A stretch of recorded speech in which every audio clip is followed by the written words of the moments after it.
Tell me, what all have you learned from the cross of Calvary? మరి కలువరి శిలువ గురించి మీరు ఏమేమి నేర్చుకున్నారు చెప్పండి. Have you known that there Jesus died for all your sins? Number one. మొట్టమొదటిది యేసుక్రీస్తు ప్రభువారు మీ పాపముల గురించి మరణించారు అక్కడ. All your sins he paid the price. మీ పాపములన్నింటికి ఆయన క్రయధనం చెల్లించాడు. Number one. అది మొట్టమొదటిది. What else did he do?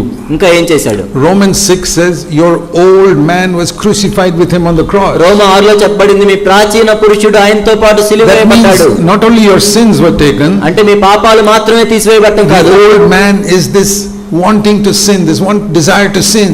పాపం చేయాలనే కోరిక కలిగి ఉన్న ప్రాచీన పురుషుడు కూడా. That is not your sins. Your sins were cleansed in the blood of Christ. పాపములు కాదు, మీ పాపములు క్రీస్తు రక్తంలో కడిగివేయబడ్డాయి. This is the old man that desired to sin. ప్రాచీన పురుషుడు పాపం చేయాలనే కోరిక కలిగి crucified with Christ. ఆయన కూడా సిలువేయబడ్డాడు. That's the second thing that happened on the cross. ఆ సిలువలో రెండో విషయం అది. That is what we are testifying in baptism. బాప్తిజంలో అదే సాక్ష్యమిస్తున్నాం మనం. This desire to sin is buried. పాపము చేయాలనే కోరిక కలిగిన ప్రాచీన పురుషుడు పాతిపెట్టబడ్డాడు. We are not saying I will never sin again. అంటే నేను ఇంకా మరలా పాపం చేయనని కాదు. We are saying I don't want to sin again. నేను ఇంకా పాపం చేయదలుచుకోలేదు. Yeah, that's what happened. The second thing happened on the cross. సిలువలో జరిగిన రెండో విషయం అది. If you are born again, you don't want to sin anymore. నీవు తిరిగి జన్మించినట్లయితే పాపం చేయదలుచుకోకపోయినట్లయితే you may fall into sin, but you don't want to sin anymore. ఒకవేళ పాపంలో పడిపోవచ్చు కానీ నువ్వు పాపం చేయదలుచుకోవు. How did that come? ఎలా వస్తుంది అది? You think it was your desire? అదేదో నీ సొంతగా కలిగిన కోరిక కాదు. Jesus crucified it on the cross. యేసుక్రీస్తు ప్రభువారిని ప్రాచీన పురుషుని సిలువేశాడు. You accepted it and that's why you have no desire to sin. నువ్వు దాన్ని అంగీకరించావు కాబట్టి నీకు పాపం చేయాలనే కోరిక పోయింది. Then thirdly, మూడవదిగా he defeated Satan on the cross.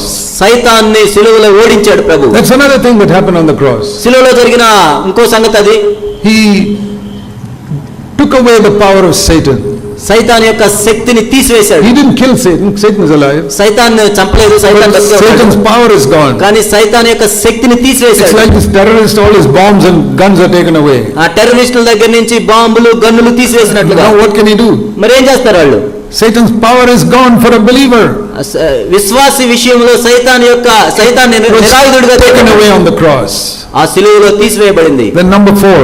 నాలుగవదిగా when Jesus stretched out his arms, యేసుక్రీస్తు ప్రభువారు తన చేతులను చాచినప్పుడు he was bringing all people of different caste, nationality and economic levels becoming one. వివిధ దేశాల వారిని, వివిధ కులాల వారిని, వివిధ జాతుల వారిని, వివిధ ఆర్థిక వ్యవస్థలు కలిగిన వారందరినీ సమకూర్చాడు. He destroyed the distinction between high caste and low caste people. పెద్ద కులం చిన్న కులం అనే వ్యత్యాసాన్ని ఆయన తీసివేశాడు. Destroyed the distinction between Christian, Hindu, Muslim, Buddhist, anything. క్రైస్తవులు, హైందవులు, ముస్లింలు మరి ఎవరైనా సరే వాటి మధ్య తేడాను తీసేశాడు. Destroyed on the cross.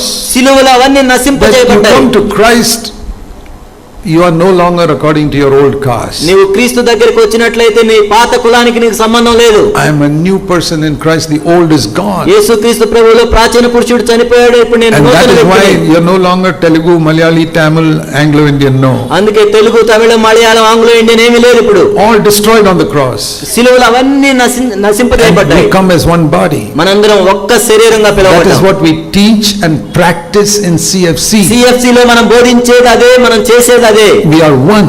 మనందరము ఏక శరీరమై ఉన్నాం. And one more thing.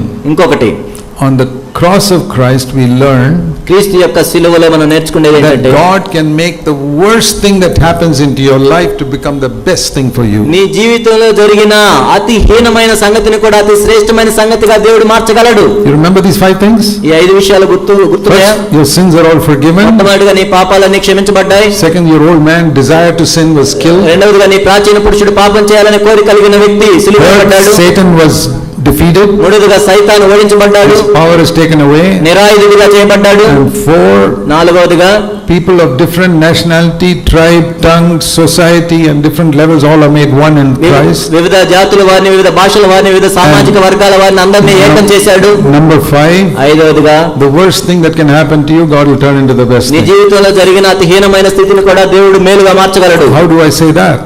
దాన్ని ఏ విధంగా చెప్పగలను నేను? What is the worst sin anybody committed on this earth? ఈ భూమి మీద అతి ఘోరమైన పాపం ఏంటి? దాని గురించి ఆలోచించండి. What is the worst sin anybody did on this earth? కాబట్టి ఈ భూమి మీద పాపం చేసిన వారందరిలో అతి ఘోరమైన పాపం ఏంటది?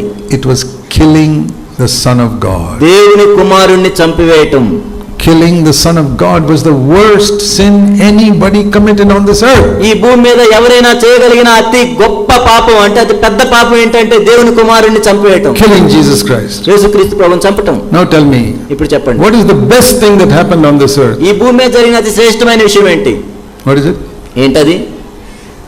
The death of Jesus Christ. క్రీస్తు సిలువ వేయబడటం. Is there anything better than that happened on this earth? దానికంటే భూమి మీద ఏమైనా శ్రేష్టమైనది జరిగిందా? So what do you learn from that? దాని నుంచి ఏమి నేర్చుకున్నారు? The worst thing that man did on this earth, God turned into the best thing that can ఈ happen. భూమి మీద మానవుడు చేసిన అతి గొప్ప ఘోరాన్ని ఒక గొప్ప మేలుగా దేవుడు మార్చాడు. That is the number 5 lesson you learn from the cross. సిలువ నుండి మనం నేర్చుకునే 5వ విషయం అది. So what does that teach us? మరి ఏం బోధిస్తుంది అది మనకు? That anybody who does one bad thing for you, God can turn it to the కాబట్టి good. నీకు ఎవరు ఏ హాని చేసినా అది నీకు మేలే కలుగుతుంది. That is the other lesson I learned from the cross. సిలువ నుండి నేను అది నేర్చుకున్నాను. And you can be a very happy man. నువ్వెంతో సంతోషంగా ఉండొచ్చు. You will not complain anymore. He did this to me, he did that to me. నువ్వు ఇంకేం ఫిర్యాదు చేయ, ఆయన అది చేశాడు, ఇది చేశాడు. Hey, he gave you a glass of clean water. నీకు ఆయన ఒక గ్లాసు మంచినీళ్ళు ఇచ్చాడు. Why are you complaining? ఎందుకు ఫిర్యాదు చేస్తున్నావు? He thought he wanted to poison you with some dirty water. ఏదో మురికి నీళ్ళు ఇచ్చి ఏదో విష ప్రయోగం చేద్దాం అనుకున్నాడు ఆయన. But God filtered it through Romans 8:28 and made it good for you. కానీ దేవుడు రోమా 8:28 ద్వారా ఫిల్టర్ చేసి నీకు మంచినీళ్ళు ఇచ్చాడు.